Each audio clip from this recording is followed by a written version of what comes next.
ప్రతి సందర్భంలోనూ కూడా డెమోక్రసీని కూని చేస్తా ఉన్నారు.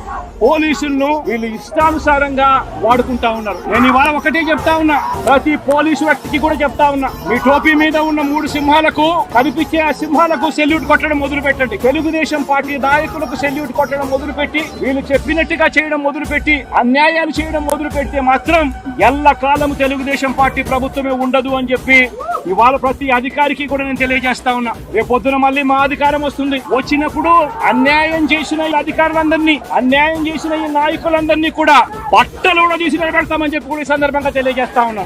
ఎవరిని వదిలిపెట్టేది ఉండదు. ఇదే వంశీని అరెస్ట్ చేసేటప్పుడు సిఐ అన్నాడట, నేను 1.5 సంవత్సరంలో రిటైర్ అయిపోతాను అని చెప్పి. రిటైర్ అయిపోయినా కూడా సప్త సముద్రాల అవతల ఉన్నా కూడా మొత్తం అందరినీ కూడా పిలిపిస్తామని చెప్పి కూడా ఈ సందర్భంగా చెప్తా ఉన్నా. చట్టం ముందు నిలబడేట్టుగా చేస్తాం, బట్టలు ఊడదీస్తాం, న్యాయం జరిగేట్టుగా చేస్తాం అని ప్రతి ఒక్కరికి కూడా తెలియజేస్తా ఉన్నాం. ఈ నియోజకవర్గంలో 30 కార్పొరేటర్ల స్థానాలు 30కి 30 వైసీపీ గెలిచింది. తెలుగుదేశం పార్టీకి కనీసం ఒక్కడంటే ఒక్క అభ్యర్థి కూడా లేడు. వైస్ చైర్మన్ ఎన్నుకునే ఎన్నిక జరిగితే వైసీపీకి ఎలాగో వైసీపీ వాళ్ళను దౌర్జన్యం చేసి తీసుకునే పరిస్థితి లేకపోయేసరికి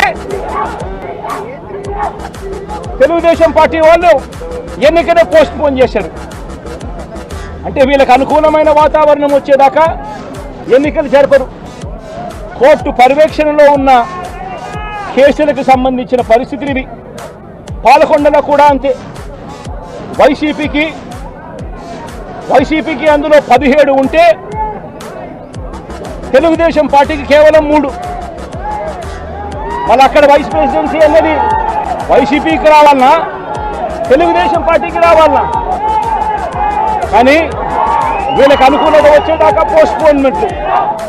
ఇలా ప్రతి సందర్భంలోనూ కూడా డెమోక్రసీని కూని చేస్తా ఉన్నారు. వంశీని ఎందుకు టార్గెట్ చేస్తా ఉన్నారు అనేది చంద్రబాబు నాయుడు గారికి వంశీని చూస్తే తన సామాజిక వర్గం నుంచి ఒక వ్యక్తి ఎదుగుతున్నాడు. చంద్రబాబు నాయుడు గారి కన్నా గ్లామరస్ గా ఉన్నాడు, లోకేష్ గారి కన్నా గ్లామరస్ గా ఉన్నాడు. ఒక మనిషి ఎదుగుతున్నాడు అని అంటే తట్టుకోలేడు తన సామాజిక వర్గంలోనే. అందుకనే కొడాలని నేను చూసినా ఆ మనిషికి జీర్ణించుకోలేని ఆక్రోశము, వంశీని చూసినా కూడా జీర్ణించుకోలేని ఆక్రోశము. ఎందుకంటే చంద్రబాబు నాయుడు గారి కన్నా చక్కగా ఉంటారు కాబట్టి వీళ్ళిద్దరు.